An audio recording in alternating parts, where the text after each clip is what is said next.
Olá, amigos, boa noite. Estamos iniciando nossos estudos desta noite, nossas reflexões, e hoje é a noite de analisarmos um pouquinho, olharmos para os ensinamentos que traz a obra Boa Nova do Espírito Humberto de Campos através da psicografia de Chico Xavier. Então sejam todos muito bem-vindos, é uma alegria estarmos juntos como sempre. Mais uma semana, né? Estamos vencendo mais uma semana de reflexões, mais uma semana de estudos e agradecemos a companhia Eliana, Dilza que está conosco, a Márcia, os amigos que estão já chegando, Sandra, para esse encontro que temos tido em todas as noites da nossa semana de segunda a quinta-feira e a gente agradece muito, porque assim nós estamos aprendendo, estamos vencendo as dificuldades momentâneas que se deparam no nosso existir. Então vamos lá, meus amigos, nós vamos fazer nossa prece inicial, como sempre, para depois continuarmos cumprimentando aqueles que estão chegando. Pai de bondade, que a sua misericórdia e a sua paz nos envolva, que Jesus, o Mestre amado, seja verdadeiramente o nosso modelo e guia, olhado por nós, respeitado por nós e seguido por nós. Que dessa forma, através dos benfeitores espirituais que em seu nome nos veem, possamos ter as melhores intuições, as melhores inspirações para fazermos as melhores escolhas do nosso caminhar. Abençoa-nos, Pai, abençoa-nos, Mestre, hoje e sempre, que assim seja.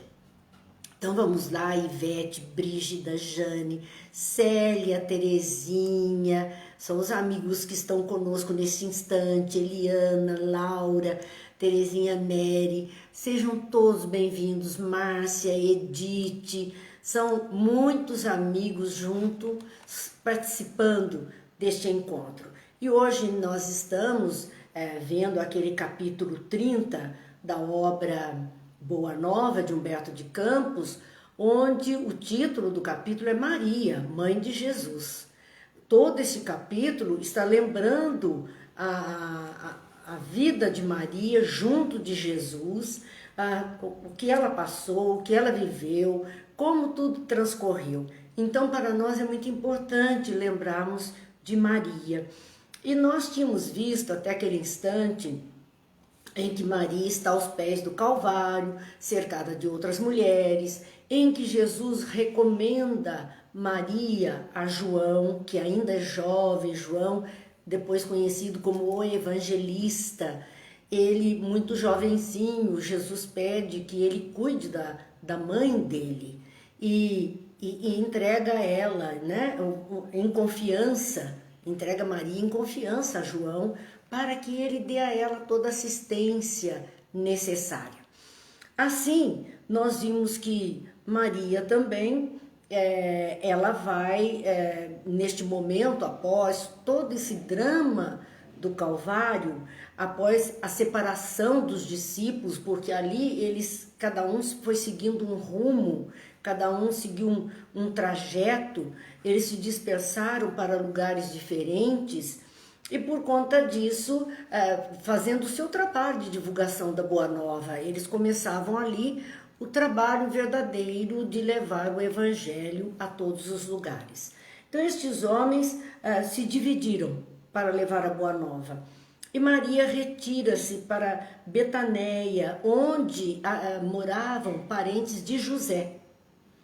E ela vai ser acolhida desses parentes mais próximos, e que a esperavam sim com um carinho especial, como narra Humberto de Campos. Agradecemos aqui os 1000 corações de Tânia Cidinha que estão chegando até nós, Wilson, boa noite, Clemilda, Sebastiana, vamos ver os amigos Edna, são muitos que estão chegando conosco e a gente agradece a companhia, Ivete, Beth, sejam todos bem-vindos, que Deus nos abençoe a todos, a fim de que possamos aproveitar ao máximo todas essas reflexões que o mundo espiritual preparou para ficarem registradas nessas obras, a fim de que nós tivéssemos proveito de tudo isso.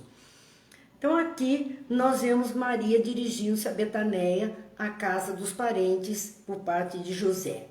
Ali ela ficou hospedada com o carinho e a atenção deles que a tinham em bom conceito, mas os anos começaram a rolar, a passar, e Maria sempre rememorando os acontecimentos da sua vida, e foi tocada por grandes sabores nesse evento de morar com eles, por culpa das pessoas, né, que elas não lembravam de Jesus com a qualidade que ele merecia. E parece que a mensagem dele não estava bem clara àquelas pessoas. Assim, a lembrança desse filho amado se converteu, naquele momento, alguns anos, em elementos de ásperas discussões entre os seus seguidores. Já não era uma questão dos perseguidores dos cristãos, mas era o desentendimento entre cristãos. Haviam acirradas discussões a respeito dos ensinamentos que Jesus deixara. E nós vemos que ao longo do tempo isso ainda continuou, e até hoje existem discussões a respeito dos ensinos de Jesus. Os cristãos acabaram se partindo em outras tradições de fundamentos cristãos por conta desses desentendimentos que surgiram. Maria estava entristecida por isso, porque a ideia era de união das criaturas sob as orientações de Jesus, e não que causassem ali essas discussões homéricas. Então, na Betaneia, eles pretendiam, que era onde ela estava, eles pretendiam manter uma certa aristocracia espiritual. Se achavam melhores que os outros, por causa dos laços que prendiam Maria àquela terra, que ela estava ali. Os parentes de José estavam ali, então aquele povo daquela localidade começou a se achar superior espiritualmente, afinal era a mãe de Jesus que estava ali, era a mãe do Messias que estava ali, do mestre, não importa como pensassem Jesus, a questão era, eles se sentiam mais importantes do que isso. Em Jerusalém, então vamos vendo a narrativa contando os acontecimentos após, alguns anos após a crucificação de Jesus. Em Jerusalém, degladiavam-se cristãos e judeus. Já havia desentendimentos com briga, degladiavam-se, matavam-se entre si cristãos e judeus.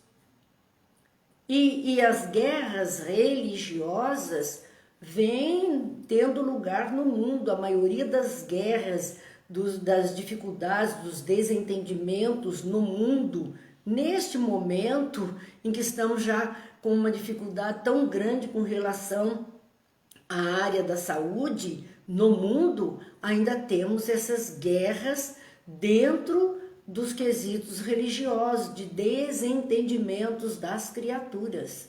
Desentendimentos de todos os níveis, cada um achando que tem razão superior à forma do outro proceder no quesito religião. Nós estamos enfrentando neste momento uma dificuldade grande, estou dizendo o momento hoje, onde o nosso Supremo Tribunal Federal acabou votando por 7 votos a 2 contra a abertura dos templos religiosos. E para as pessoas religiosas, a sua vivência no templo, a sua ida ao templo, ouvir o seu pastor, o seu pároco, o seu preletor de alguma forma, estar ali recebendo num terreno que ela considera sagrado, é fundamental para o seu existir, para o seu bem-estar emocional, psicológico, para que ela tenha resistência e possa então, diante das dificuldades da saúde física, ela ter elementos de força. E de repente esses elementos estão sendo tirados. Onde comentávamos, parece que querem tirar o nome de Jesus da face da terra. Mas vejam, esses desentendimentos religiosos, cada um querendo ser mais que o outro e mostrar que o seu caminho é o ideal e não do outro, num desrespeito à forma do outro pensar e viver a sua religiosidade, já existia desde essa época. E agora nós estamos vendo este quadro triste, porque as pessoas se sentiriam mais confortadas, mais animadas, mais cheias de viço, de vigor, se pudessem vivenciar suas experiências religiosas nos seus locais sagrados. E estamos impedidos. E é interessante que muita coisa está liberada. No entanto, isso que poderia ser feito com todo o cuidado, sim, obedecendo todas as normas sanitárias, está sendo impedido e não sabemos até quando. Até quando? Para nós que estamos aqui nesta reunião, graças a Deus, os amigos sempre partilhando conosco, nós começamos isso aqui o ano passado, lá no dia 19 de março.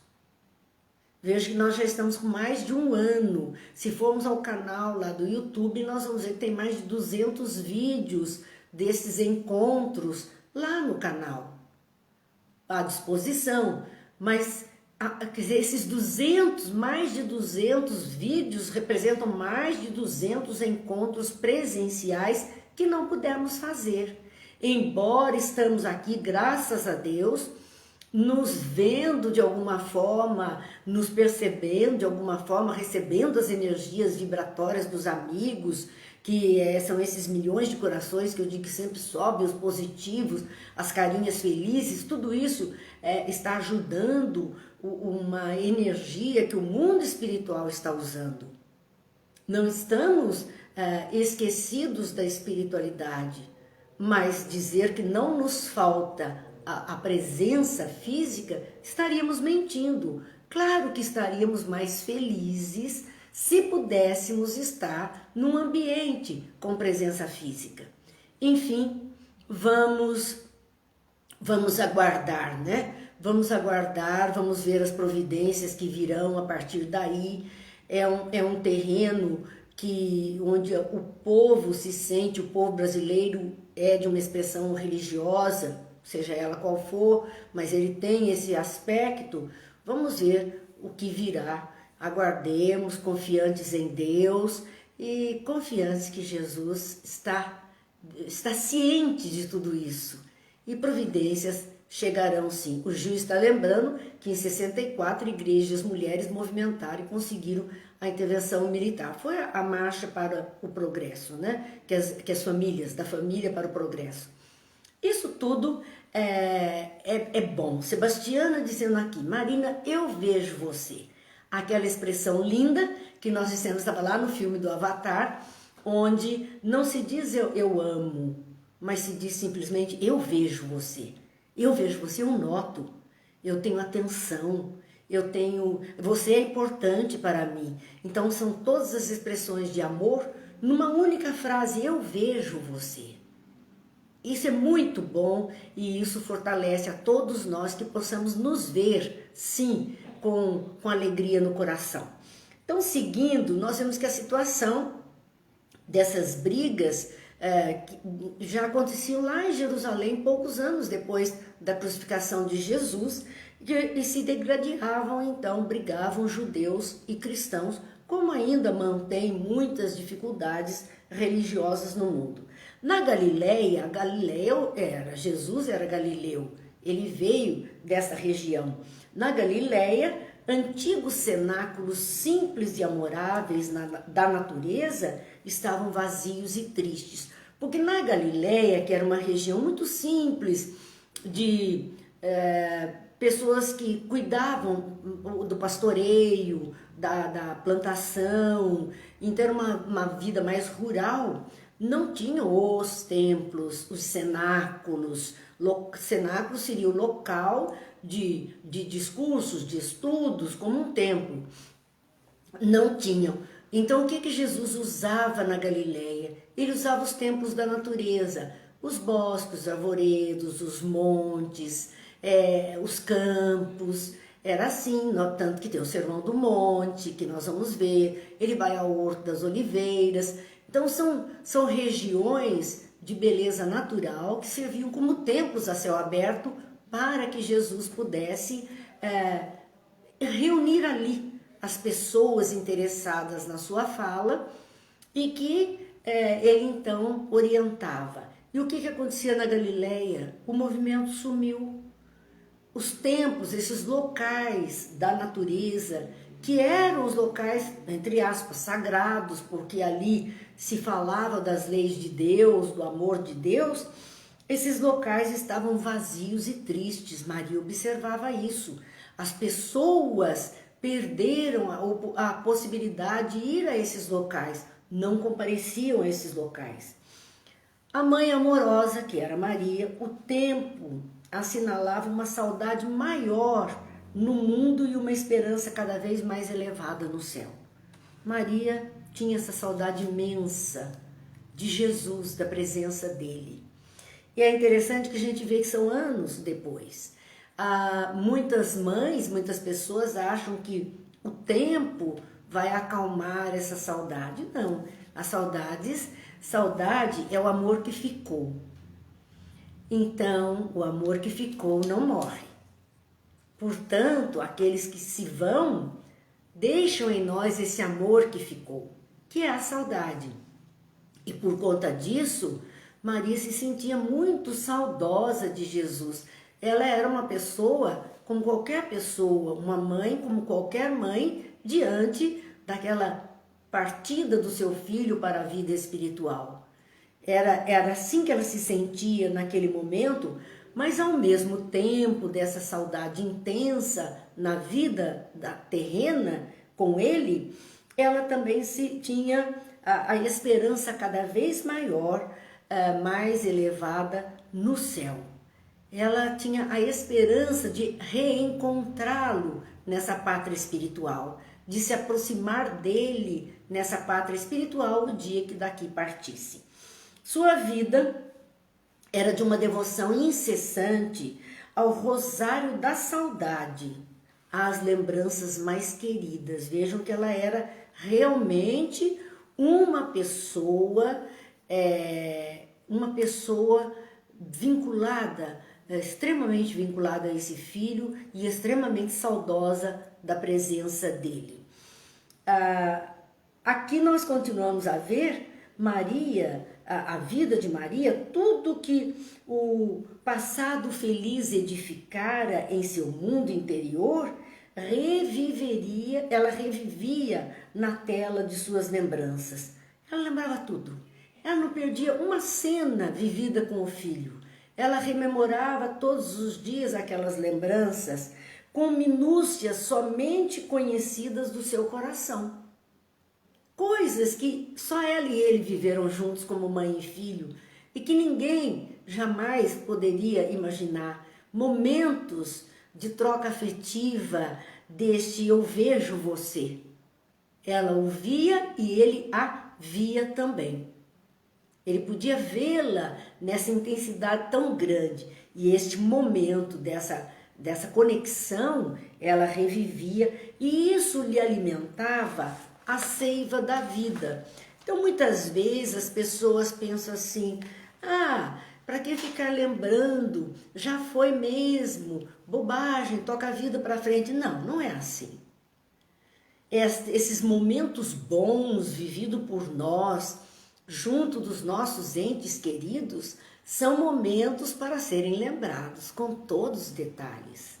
Porque essa lembrança feliz vai alimentar a nossa alma. Dava a Maria o fluido vital necessário a que ela existisse. Isso fortalece a cada um de nós, Não é uma lembrança com a tristeza ou o desfecho mais infeliz, mas é lembrar todos os momentos felizes, lembrar todos os sorrisos, todas as palavras, e isso vai nos dando vigor, vai nos dando força para vencermos as adversidades. Ela relembrava Jesus menino, desde o nascimento. Ela relembrava as cenas do nascimento de Jesus, aquele momento em que ele vem ao mundo. E ela ainda parecia escutar os balidos das ovelhas que vinham apressadas naquela noite se acercar do berço improvisado de Jesus numa manjedoura. Ela revia tudo aquilo, saudosa, mas cheia de alegria por aquele filho. E o primeiro beijo feito de carinho e luz. O primeiro beijo que ela pôde dar nele, o primeiro beijo que ele deu nela, ainda aquela criança tão pequena. Tudo isso estava gravado profundamente na sua consciência e no seu coração. As lembranças envolviam a realidade, longínqua de singulares belezas para o seu coração generoso. Ela lembrava com muito carinho, muito amor, tudo o que tinha vivido. Era o rio das recordações desaguando na sua alma rica de sentimentalidade e ternura. Rio de recordações. A vida fica muito amarga quando nós não temos lembranças felizes. Quando na velhice muitas pessoas se deprimem, muitas pessoas se entristecem e envelhecem até mais depressa porque não guardam lembranças felizes. Mas quando nós temos histórias de vida, lembranças felizes, exemplos para relembrar dos nossos que já se foram, isso nos fortalece, isso nos enche de alegria. Então, o envelhecimento natural da vida não se torna tão pesado nem tão amargo, porque nós sentimos essa presença junto de nós. Porque nós temos recordações diárias de momentos vividos com esses entes queridos. Portanto, nós temos que cultivar as histórias de vida, para não nos tornarmos pessoas secas, amargas, endurecidas. A alegria precisa fazer parte do nosso existir. Ainda hoje, nós temos ouvido aí, assistido tantas referências médicas e entrevistas, aquela questão de que as pessoas com medo, as pessoas que estão traumatizadas, as pessoas em depressão, as pessoas que estão dentro de um quadro grande de ansiedade, elas diminuem o seu sistema imunológico e, consequentemente, doenças oportunistas se instalam com mais gravidade. Porque estas pessoas, de alguma forma, estão abaladas nas suas estruturas. Então, procurar manter, como um psiquiatra dando uma entrevista, disse, gente, desliga um pouco a televisão de tanta notícia triste, leia um bom livro, ouça uma boa música, coloque um tênis nos pés e mesmo com máscara e todo o cuidado possível, caminhe aí no seu bairro, na sua rua, um pouquinho, tome sol, porque isto garante o nosso sistema imunológico. O psiquismo adoentado, amedrontado, porque o medo é a pior coisa. É a arma mais poderosa que o inimigo tem contra nós, é o amedrontamento. Porque este medo nos derruba. Fisicamente falando, psicologicamente falando, emocionalmente falando. Mas nós, se buscamos alguma coisa melhor, relembrar coisas felizes, buscar coisas em nós, vamos abrir os nossos baús e afinal dali tirarmos coisas boas para termos um sistema imunológico mais fortalecido. Além, claro, de todos os cuidados que possamos ter, cuidados com a saúde que possamos ter, esse lado é extremamente importante. E estando mais fortalecidos, se porventura adoecermos por essa ou aquela razão, haverá mais disposição do nosso próprio organismo em combater esses agentes invasores. Nós precisamos pensar nisso, não é? Nós temos que tomar cuidado. A Mara dizendo aqui que ela falou isso para um tio dela hoje, uma prima, né? E estamos de luto, tristes, claro, que qualquer ser querido nosso que parta nos entristece profundamente. Mas precisamos reagir, buscar lembranças felizes. O tempo vai amenizando a dor. Ele ameniza a dor e mantém a saudade nesse nível do amor que ficou. É uma saudade que representa esse amor que ficou, essa lembrança boa que ficou. Então, o juiz está completando, né? Pela ignorância nossa, podemos fazer das amarguras e sofrimentos sua existência. Claro. Então, nós precisamos ter esse cuidado. É uma recomendação que estamos vendo intensamente nesses últimos dias e é o que Maria estava fazendo.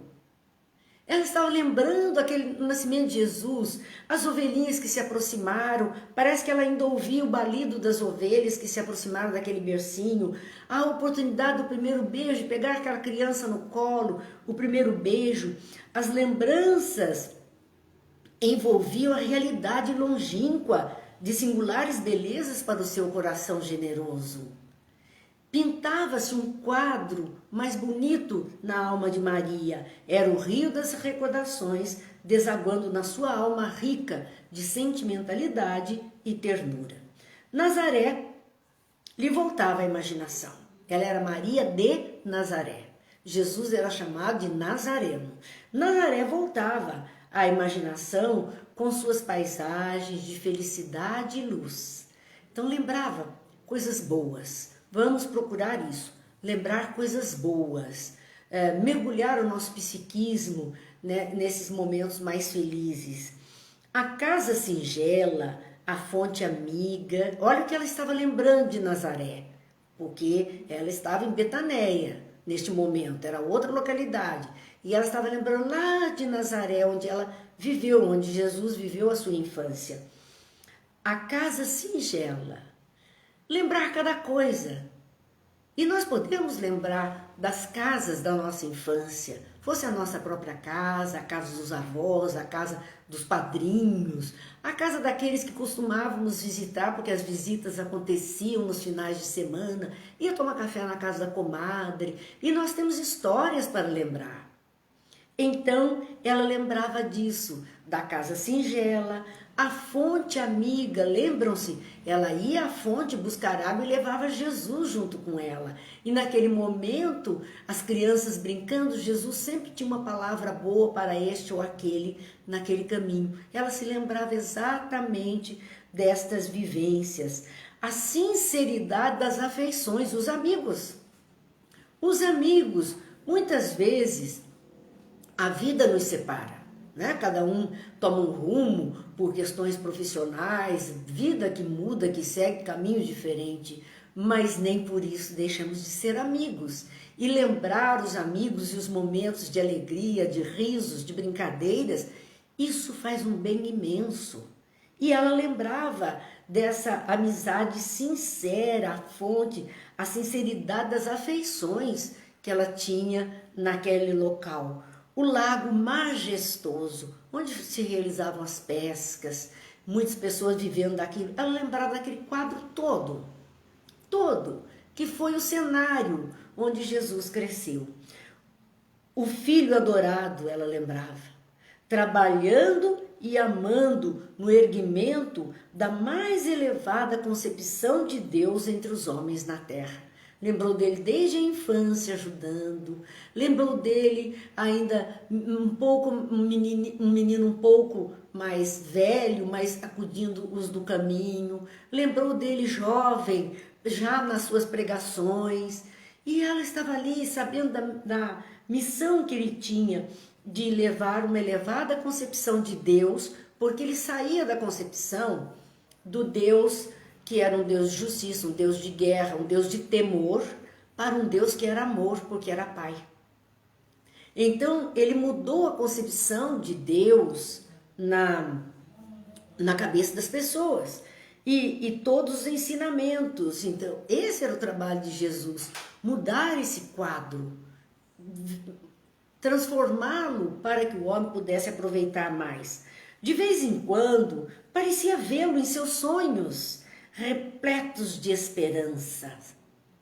Olha que ela não sonhava todas as noites com o filho, mas de vez em quando ela sonhava.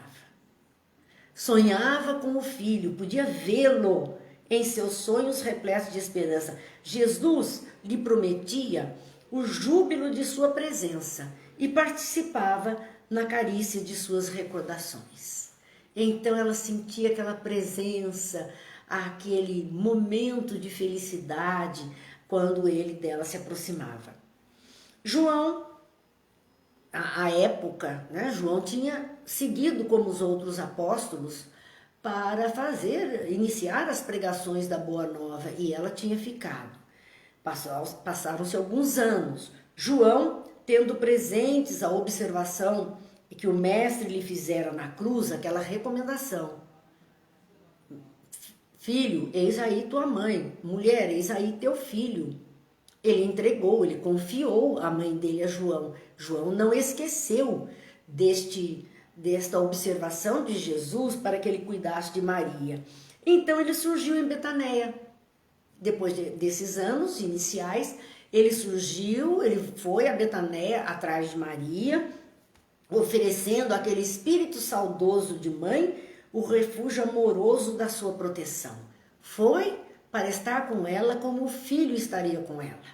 Foi para viver com ela como um verdadeiro filho e ela como uma verdadeira mãe. Isso ia preencher o coração de Maria. O coração que estava saudoso da presença do filho, ela ia encontrar agora neste filho que lhe chegara. Maria aceitou o oferecimento com satisfação imensa, imensa. Era a recomendação de Jesus e ela ficou feliz em perceber que João não a esqueceu e não esqueceu o compromisso que ele havia assumido.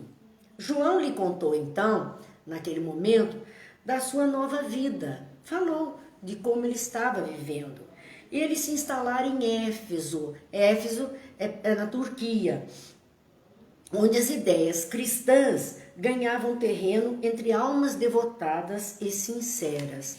Então ele ficou esse tempo afastado porque ele estava em Éfeso edificando a igreja do Cristo, os ensinamentos de Jesus. Ele estava lá fazendo isto. Ele nunca se esquecera das recomendações do Senhor. E no íntimo ele guardava aquelas palavras, né? Aquele título de filiação, dizendo: mulher, eis aí teu filho. Jesus deu a ele o título de filho de Maria.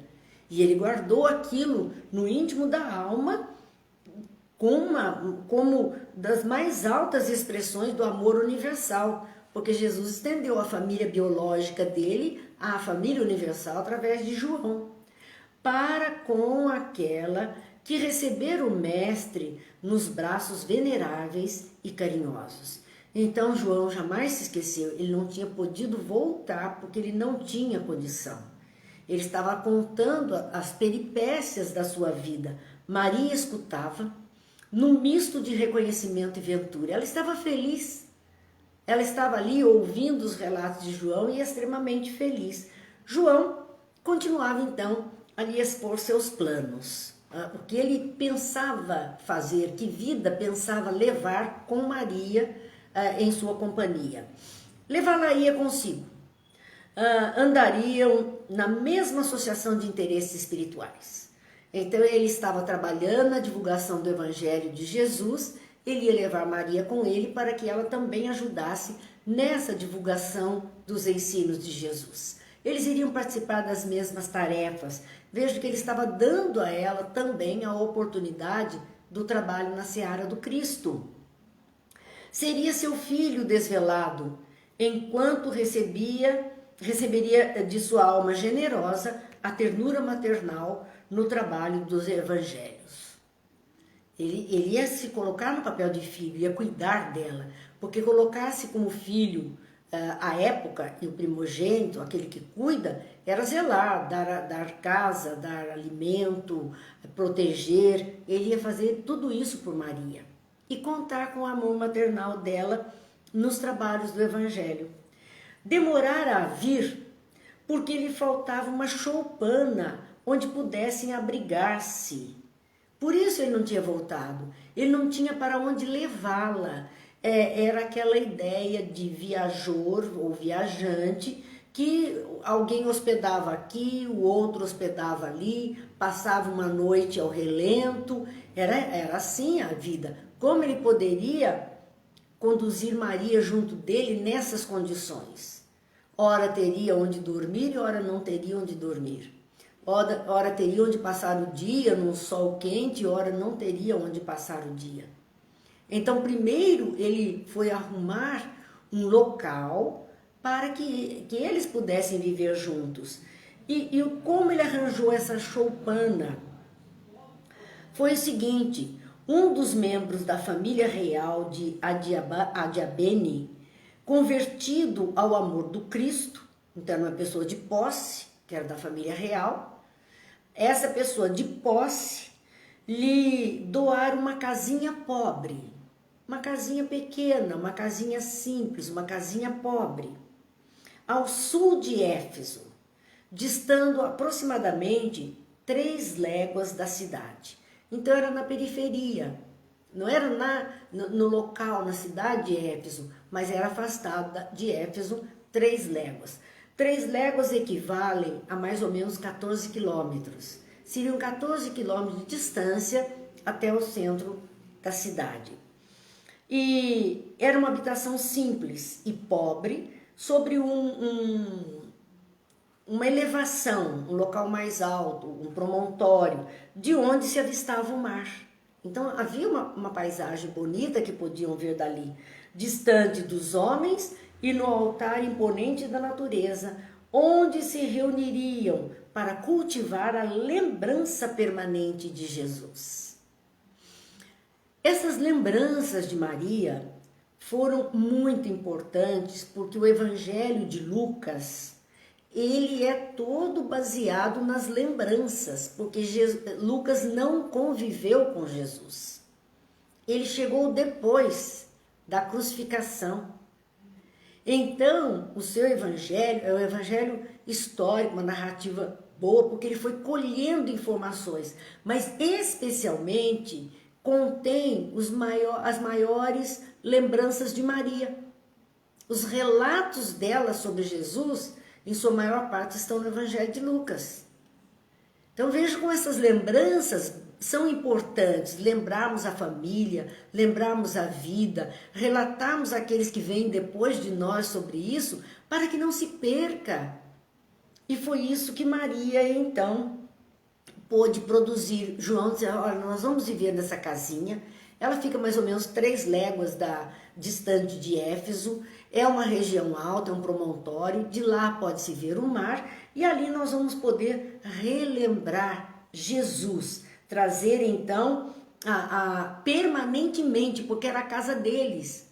Eles não precisariam se esconder, estariam dentro de casa relembrando tudo a vida, os ensinos de Jesus. É interessante, essa casa existe, né?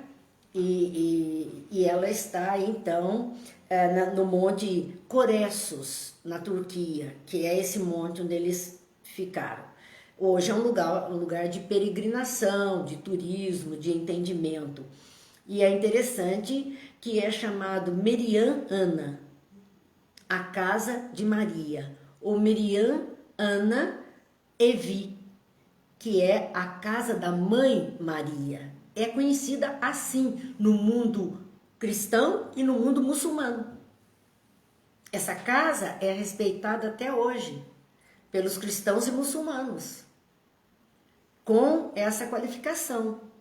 Meriam Ana, que é conhecido a casa de Maria na linguagem turca, ou Meriam Ana Evi, a casa da mãe Maria, como ela era conhecida. E está lá.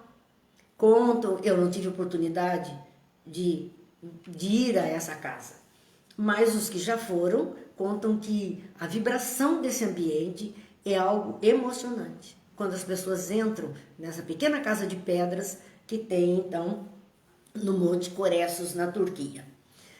Bem, essas reflexões a gente faz para a gente perceber a distância, a localização, para a gente criar na mente, pintar esse quadro e perceber o momento que estava sendo vivido.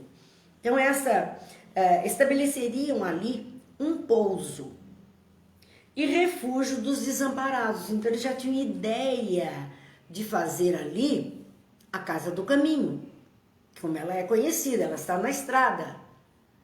E eles já tinham ali a ideia de fazer um pouso para as pessoas que estavam necessitadas, para os aflitos, para os desamparados. Eles poderiam atendê-los. Ensinariam ali as verdades do Evangelho a todos os espíritos de boa vontade. Então, o primeiro passo para enxergarmos as verdades do Evangelho é termos boa vontade para isso. Daí nós temos ajuda. A espiritualidade faz chegar até nós. Naquela época, eles abriam as portas para receber todos de boa vontade, a fim de que pudessem, então, aprender. Continua narrando Humberto de Campos o seguinte: como mãe e filho, iniciariam uma nova era de amor na comunidade universal. Então, eles iriam trabalhar juntos a proposta de levar o Cristo e de acolher os necessitados. Maria devia mesmo ter ficado extremamente feliz. Ela poderia falar do filho todo o tempo, lembrar o filho todo o tempo e agir em nome do filho todo o tempo. Talvez era só isso que seu coração desejava naquele instante. Nós temos mais pessoas conosco que não cumprimentamos ainda. Eliane Moura, Dirce, Tome, Maria José, o Júlio, que nós não tínhamos percebido aqui ainda. Então agradecemos, sim, essas companhias todas, porque são importantes para as nossas reflexões. Maria aceitou essa ideia plena de alegria, plena. Muito alegremente ela se propôs a seguir João, deixar então a Betaneia em direção a Éfeso, onde iria viver e onde ela viveu até o final dos seus dias. Maria foi e ficou neste local até o final dos seus dias. Sobre a morte de Maria, fazendo aqui um parênteses, as informações são as mais diferentes possíveis. As tradições religiosas, aquilo que o catolicismo fala de uma assunção da Virgem Maria, que é subir aos céus de corpo e alma, o islamismo chama de dormição, para um fenômeno semelhante, e o despertamento dela. Enfim, são coisas que nós, infelizmente, não temos meios de buscar mais informações. E entra nas questões dos dogmas, temos que respeitar tudo e todos. Mas entender que a pessoa especial, sim, que ela foi na face da terra e que ela continua sendo como um espírito que recebeu uma missão tão elevada de ser a mãe biológica de Jesus na face da terra. Então, dentro em breve, lá se instalaram. Foram os dois para Éfeso e se instalaram nessa casinha para morar junto até o final dos seus dias.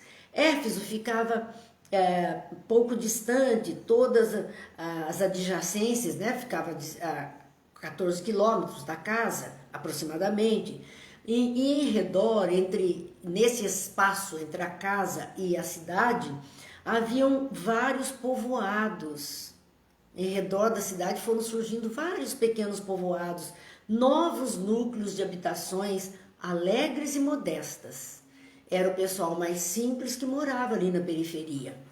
O pessoal mais humilde que morava na periferia, mas era também um pessoal dotado de muita alegria. A casa de João e Maria se transformara num ponto de assembleias adoráveis, onde as recordações do Messias eram cultuadas por espíritos humildes e sinceros. As pessoas iam lá, aqueles que estavam abraçando os ensinamentos de Jesus, a ideia que Jesus trouxe, vivendo aquele cristianismo, iam lá na fonte se abastecer e todas as noites eles se reuniam para falar de Jesus, da sua pessoa, da sua vida, dos seus ensinos. E ali, à noite, às vezes as reuniões varavam noite alta. noite alta, naquele céu estrelado, e ali estava todo mundo junto para ouvir sobre tudo isto. Maria externava suas lembranças, falava dele, falava de Jesus, com maternal enternecimento, enquanto João comentava as verdades do Evangelho, apreciando os ensinos recebidos. Eles faziam uma noite de Evangelho, como nós costumamos dizer, em duas partes. A primeira parte, Maria contava da vida com Jesus, contava dos fatos dele, contava as histórias dele. Depois João, na segunda parte, puxava um dos ensinos de Jesus e ali ele refletia como ensino aquelas pessoas para que elas pudessem aproveitar e usar na própria vida. Então as pessoas ali se abasteciam de tudo isso. Essas pessoas iam apreciando os ensinos recebidos. Muitas vezes a reunião só terminava à noite alta. Decorridos alguns meses que lá estavam, grandes fileiras de necessitados acorriam ao sítio singelo e generoso. É aquilo. Abriu as portas para esse atendimento, para a ajuda, para a luz. Muitos vão em busca da luz, muitos vão em busca da ajuda, muitos foram em busca do atendimento. Então, meses depois, poucos meses depois, grandes fileiras de necessitados, era fila, era romaria até a casa de Maria, para receber a ajuda, para receber a palavra, para receber uma cura, para receber um pão. Era um fluxo contínuo de pessoas necessitadas que dali se aproximavam.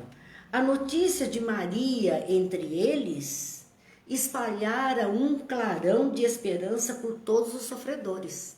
A notícia da mãe de Jesus entre eles aqueceu o coração daquelas pessoas. E elas então, era a esperança renovada, ela está aqui, ela está aqui.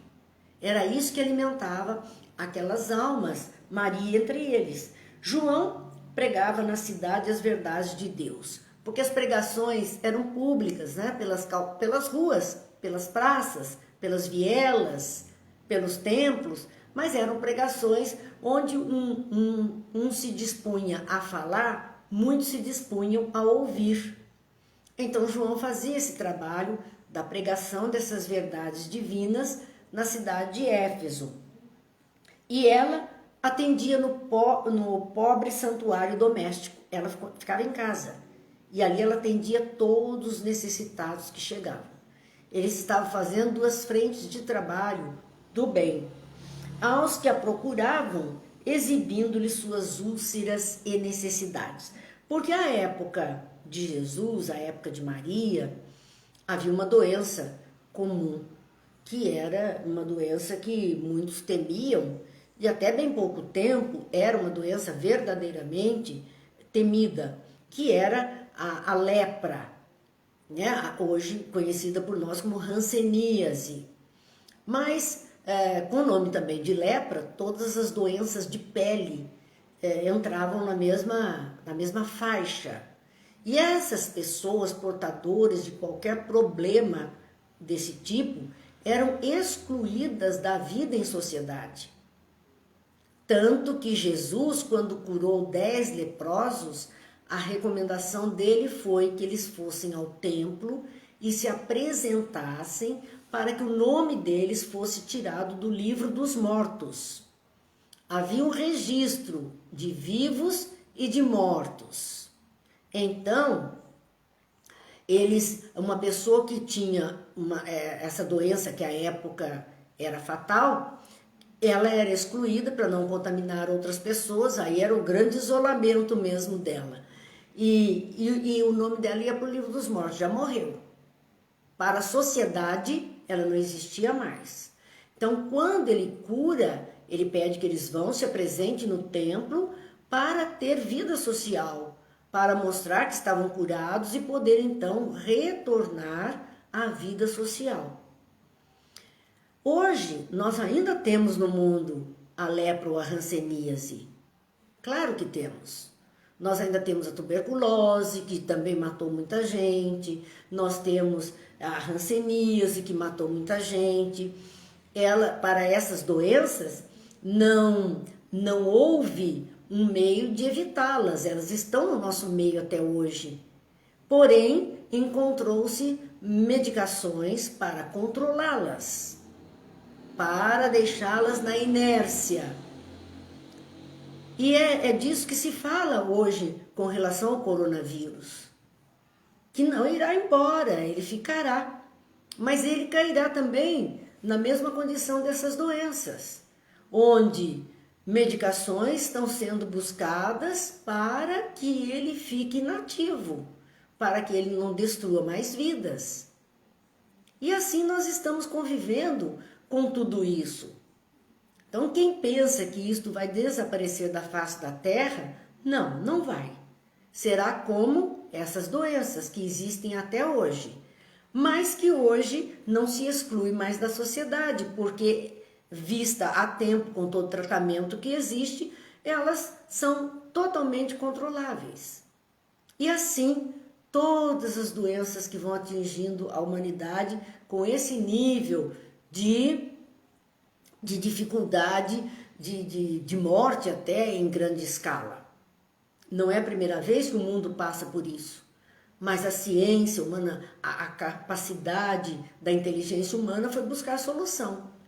Estas criaturas buscavam Maria como solução para essas mazelas do corpo físico, para solução, e ela verdadeiramente tratava, ela cuidava dessas criaturas, e muitas foram curadas, porque aí nós sabemos que entrava mais esse lado da cura espiritual, da presença de amigos espirituais nessa casa pobre e pequena, para atender as dores das criaturas que ali apareciam.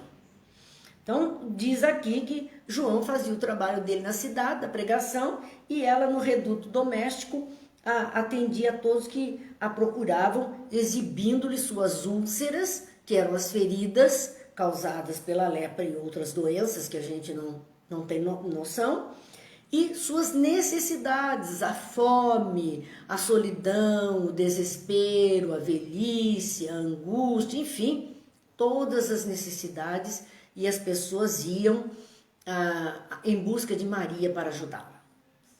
Era esse o ciclo que ela vivia naquela casa. Sua choupana, aquela casa pobrezinha e pequena, era conhecida como a casa da Santíssima. Olha de onde vem o nome Maria Santíssima. Às vezes as pessoas, mesmo no meio espírita, têm dificuldade de dizer Maria Santíssima ou de fazer a prece da Ave Maria. Que nós vimos que a primeira parte da Ave Maria é o momento da anunciação, que ela seria mãe. E a segunda parte da Ave Maria é o Magnificat, que foi dito para ela. Então juntaram, e está na Bíblia também, juntaram essas duas partes e compuseram uma oração em homenagem a ela, que é a Ave Maria. E a questão de ser chamada Maria Santíssima não é um título que se está dando a ela como um santo que foi canonizado. Não. Esse título é dela, naturalmente dela, desde todo sempre. Desde esse momento. Era conhecida então a casa como a casa da Santíssima, porque ela era tida como uma pessoa extremamente boa. Os homens santos de época eram os homens de bem. Aqueles que ajudavam, aqueles que eram retos, aqueles que eram éticos. Estas criaturas, aqueles que eram religiosos, eram chamados homens santos. Maria era chamada santa por todo esse perfil que ela trazia, toda essa ajuda que ela fazia. E ficou assim conhecida por conta de um leproso que foi procurá-la e que ela cuidou. Ela cuidou desse leproso e ele sarou. Então, depois de aliviada as suas chagas, as suas dores e cuidado, ele beijou as mãos de Maria e murmurou para ela: Senhora, sois a mãe de nosso mestre, Nossa Mãe Santíssima. Por isso ficou conhecida como Maria Santíssima, Mãe Santíssima. E percebe-se que hoje, mesmo quando se olha então para a questão da casa dela, que pode se procurar, que lá em turco está o Meryem Ana Evi, que significa a casa da Mãe Maria. É esse título que ela tem e tem até hoje. E que não foi dado por nós, por qualquer igreja, qualquer tradição. É o título que os necessitados, acudidos por ela, em gratidão, reconheceram. É o reconhecimento da sua grandeza. Então, isto tudo nos faz entender essa expressão Mãe Santíssima. E a grandeza desse coração materno. E saber que ela olha por nós, por todos nós. E que é o nosso link direto com Jesus. É através do seu amor, é através da sua vibração. Por isso que se diz que Maria cuida dos locais mais difíceis da espiritualidade, aqueles vales mais profundos, de almas mais comprometidas. É ela quem cuida.